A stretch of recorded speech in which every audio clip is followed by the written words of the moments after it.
In this video, we're going to take a look at some examples of user input elements and how to collect data from them. So the main thing we really want to do is go take a look at some code. So let's do that. So as you can see, I've started a new file. This is just for demonstration purposes. I've loaded some elements on the file already, and we'll talk through now some of the properties and some of the things you want to be aware of. I'm only going through a few. There are more input types than this, but I'm going to have you explore some of the other ones in your homework. First of all, notice I have surrounded all of my input in this form tag. I've given that a name, and there's some other features for a form. And in fact, one of the elements that is often included as a property in the form tag is some instruction about what to do when you submit it using the submit property. And in other applications more geared towards database type applications where a bunch of data is being collected at once, or things that are a little bit beyond the scope of what we're doing in this particular class. That's really where the form tag itself comes in handy, because you would use that submit line within the form tag to call a program that then would do stuff with the data. So we're not actually doing that. I use the form tag just to show you that it exists and give you a sense of how the structure might look. But we actually can use these elements even outside of the form tag. Remember, we used a button already in our program, in our Card Wars program, and it wasn't inside a form tag. We just created a button and used it. So you can still use functionality like onClick, for example, to launch a program without having these types of elements in a form tag. They'll look the same whether or not they're enclosed in a form tag, is basically what I'm getting at. Now, let's just go through what some of these are. First of all, notice that each one has a label as well as an input, and there's an exception with one of the ones down below, but let's just take it for now. I've got two simple input types here. One is a text box, and that is type text, and one is a color picker, and that is type color. So notice the HTML tag is the same input in both cases. It's the property type that governs how it actually looks on the page. And obviously this one correlates to the text box here, and the second one correlates to the color picker here. So simply by making, for example, this type color, the browser is doing the work of actually generating the color picker. So if you're using, I'm using Chrome, if you're using a different browser, your color picker may look a little different than this. And notice, I mean, it's a pretty nice little color picker. You can use the slider here and the slider here to actually pick a color. The values change down here. And notice it starts, the default is RGB, but you can also change it to HSL or hex as the color value that you're using. I didn't code any of that. That's just functionality. When the browser sees input type color, it's automatically generating that color picker. The type property is a key property for the input element. Now these labels, notice the property that it uses here, for, the label for, and then it has some name, and that name should be the same name as the name in the ID and the name of the input type. Now, you might think this is a little bit odd that the ID and the name are identical. So those two fields can be used for different things, and you'll see in just a second why the name property is so important when we're talking about input types. You always want to give it some sort of ID, especially if you're planning on using getElementById in your JavaScript code to access that input. For simple ones like this, we can make the name identical. And as I said, we'll see why that name is important and how it can be distinct from an ID in just a second. So these are just some simple ones. They have one label, and they have one kind of input. So the next set you see here, and you've seen these on web pages all the time, this is just a set of radio buttons. And radio buttons, the way they work is that you can only pick one at a time. So how does it know that all these go together? Well, that's where name comes into play versus ID. We have the label announces that it's for choice one. Notice the name, choice one, on all of these, but the ID correlates to individual ones of these buttons.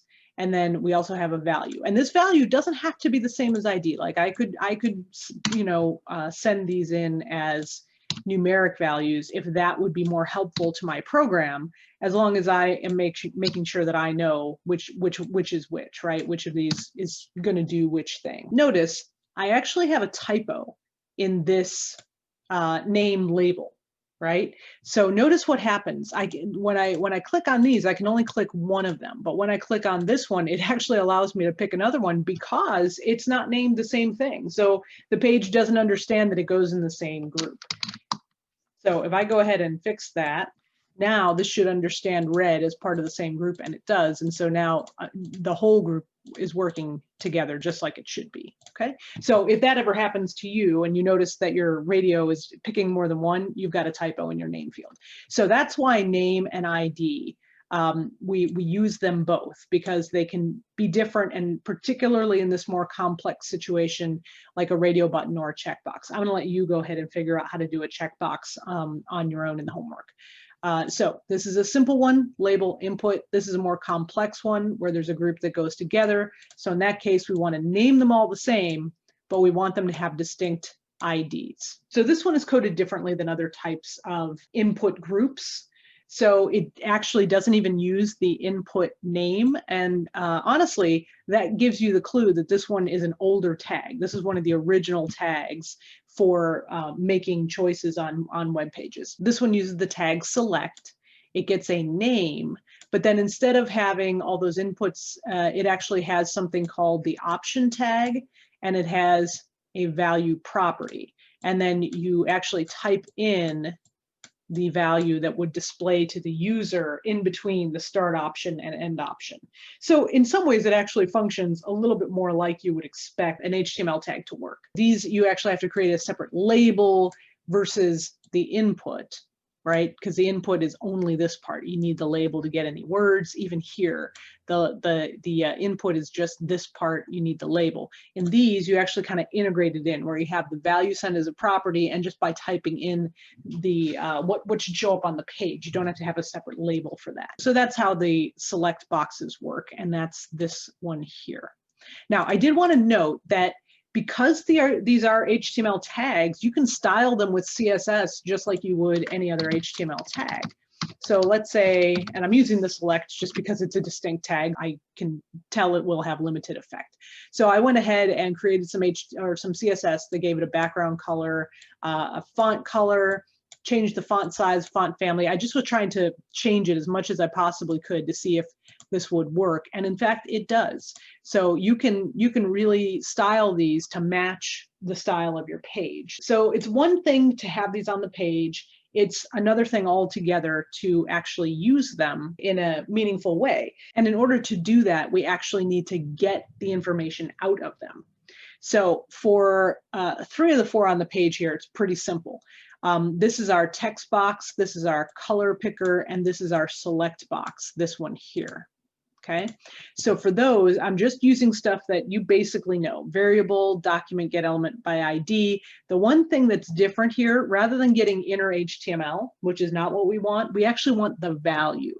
So the thing we're going to pull in is not going to be the HTML, because there's basically no inner HTML in an input. It's a single tag. It doesn't even have an end tag, but it does collect a value. So that's the thing we want to pull in.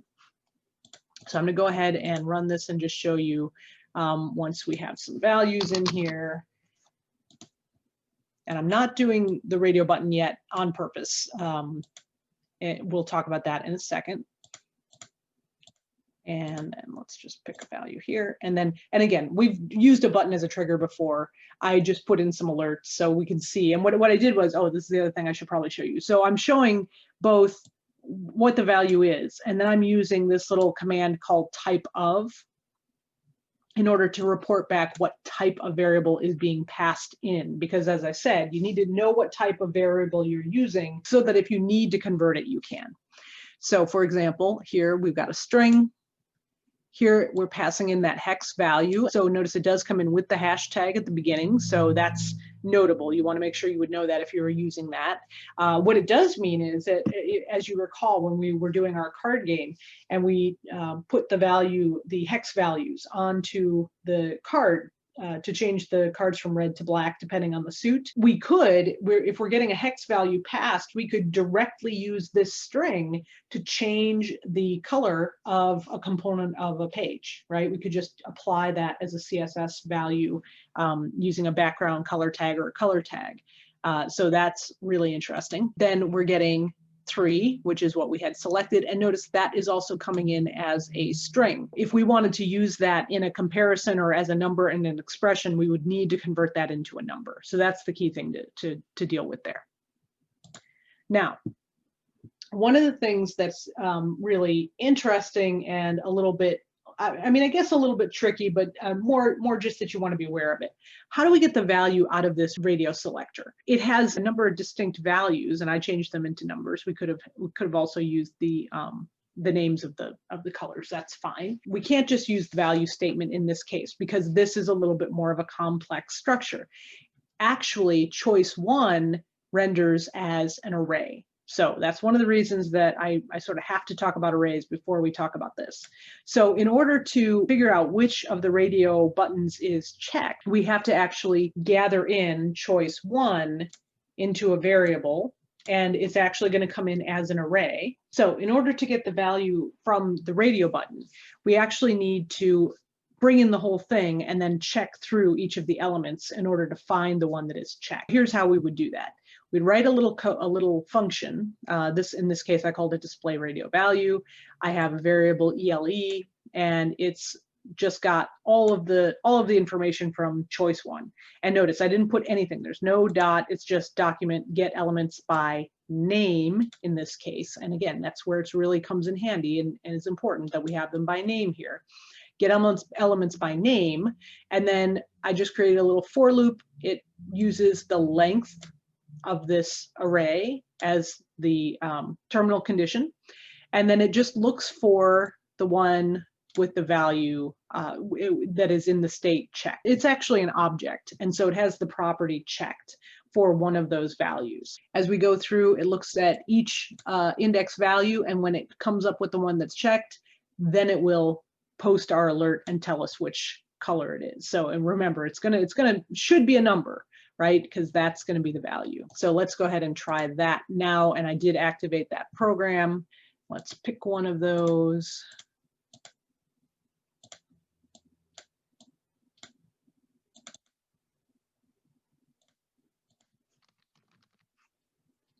And then as I do that, we get our string, we have our hex, we have 2, which is the one that's here, and then the color 3, which is, let's go make sure that's right.